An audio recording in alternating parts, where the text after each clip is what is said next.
Welcome to the Northern Ontario Mining Showcase podcast. It's a limited series for the Echo Community Podcast Network by Story Studio Network and Clark Communications. We highlight the influential voices, partners, and leaders who are driving innovation, research, and development, creating new market opportunities and new ways of doing business in the mining industry. The Echo Network is on location at PDAC 2024, and Marc Milette is here. He's a project manager with Foraco Canada. Tell us, Marc, a little bit about Foraco Canada, because it has grown over the years to, I believe, is like the second largest drilling company in the world. Its growth has been incredible. Tell us a little bit about that journey and your time here. Fairly new employee with Foraco. I've been with Foraco for 7 months, and just over the 7 months, you could see the growth that we've been experiencing from the west coast to the east coast, Kamloops to Voisey's Bay. We have 5 divisions within Foraco. We have our percussive division, rotary, surface coring and underground coring, as long as with our continuous wedging toolings, our directional drilling. So we continue to grow. As you've seen here at PDAC, we're represented by multiple countries here at the PDAC, and that just shows how Foraco is growing in our diversity within the workforce. I had the opportunity to be at and watch a discussion with the CDDA, Canadian Diamond Drilling Association, and Marc was part of the panel and was talking about their new initiative called Bring It to the Surface, and that is Bring It to the Surface about mental health issues and looking after your people. And I know a little bit about Foraco Canada and Foraco International and the work they do around the world and the stringent safety protocols that they follow to make sure everybody gets home safe. But the whole mental health issue now with Bring It to the Surface and CDDA, it really sounds like Foraco has really leaned in to talk more about why this is important and why it's important to start talking about mental health issues and looking after your people. Can you expand on that a bit?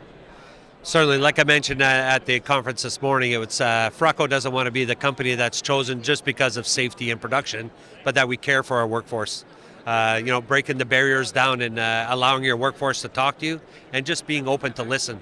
The stigma of the tough miner, driller, over the years, it's hard to break that stigma, but on most part, people just want an open ear and listen.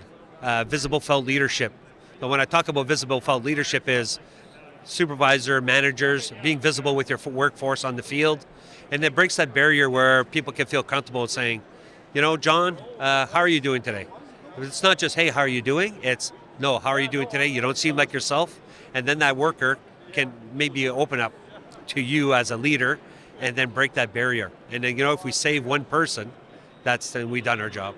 Well, I think you are, and as I mentioned during that, I said, you are saving lives because it's not something that you'll see. It just, things don't happen and only good things happen. So the initiatives you're taking, this isn't the only initiatives. Tell us more about some of the other, positive initiatives that Foraco is taking. We also have a thing called the 4 states. So what the 4 states essentially in a short form is every 4 hours, we're partners, we stop and we see what state we're in. Are we fatigued? Are we frustrated? Are we rushing? Are we in a complacent state? And that's a good opportunity as well to have open dialogue with your partner and your supervisor to say, if I'm fatigued or frustrated, the likelihood of hurting myself or somebody else is elevated. So that's a good opportunity to say, John, I had a bad night last night. I think I should take a 15-minute break, get my mind focus on the task at hand, maybe review the SWP that we're doing, and that way everybody can go home safe at the end of the day. And maybe John just needed a little helping ear from his partner to say, my daughter didn't show up home last night, so that's on my mind. It's little added tools that we have in order to be able to ensure our workers go home safe at the end of the day and able to care for their families at the end. My son was, he's working for the ONTC now, but for the time he was working in the drilling industry. He was really excited about it, and he had a great time and worked hard. But even though I'm involved from a communication standpoint, I had no idea the grueling work that is. And he wasn't underground, so we all think underground's grueling. The above ground work, he's up in a very remote location, working 30 days straight, 12-hour shifts. And came back and he had lost like 25 pounds. It's we don't see the people that aren't in that process. Is we have no idea of that grueling work and why this is important. Maybe tell us a little bit about, I'm assuming being a project manager, this isn't your first day on the job. You've been in mining for a long time. What is the sort of evolution you've seen over time with looking after helpers and drillers and the people on site? Well, then I think somebody hit the nail on the head this morning when they said, we live at work and we visit home.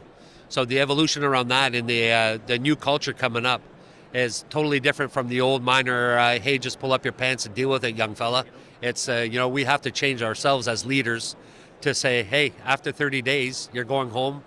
Are you having troubles at home? What are the issues we can help you as an employer to making sure your transitions from work to home to work are smooth and easy and a smooth transition.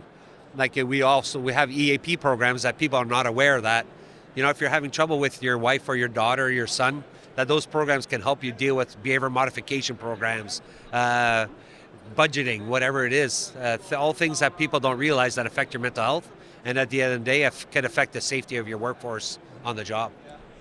Final words. What would you like to say to maybe young people that don't know much about the mining industry? It's like, this is, exciting. You travel. Foracos all over the world, in Africa, they're everywhere, and really exciting times. As I said, my son has done it, and he had the opportunity to travel places he would never get an opportunity to do. It is exciting. It is hard work. But what would you say about the gratifying part about working for an international company like Foraco? Don't knock it till you try it. Give us a shot, and you'll see you'll never regret coming to work for a company like Foraco International, and the gratitude you get from giving back to your community. Without mines and exploration, we wouldn't be where we are today. Thanks very much. Marc Milette is project manager with Foraco Canada and Foraco International. Thank you so much, and have a great show.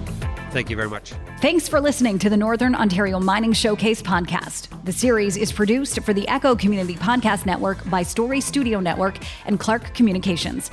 For more information, visit our website, northbayecho.ca.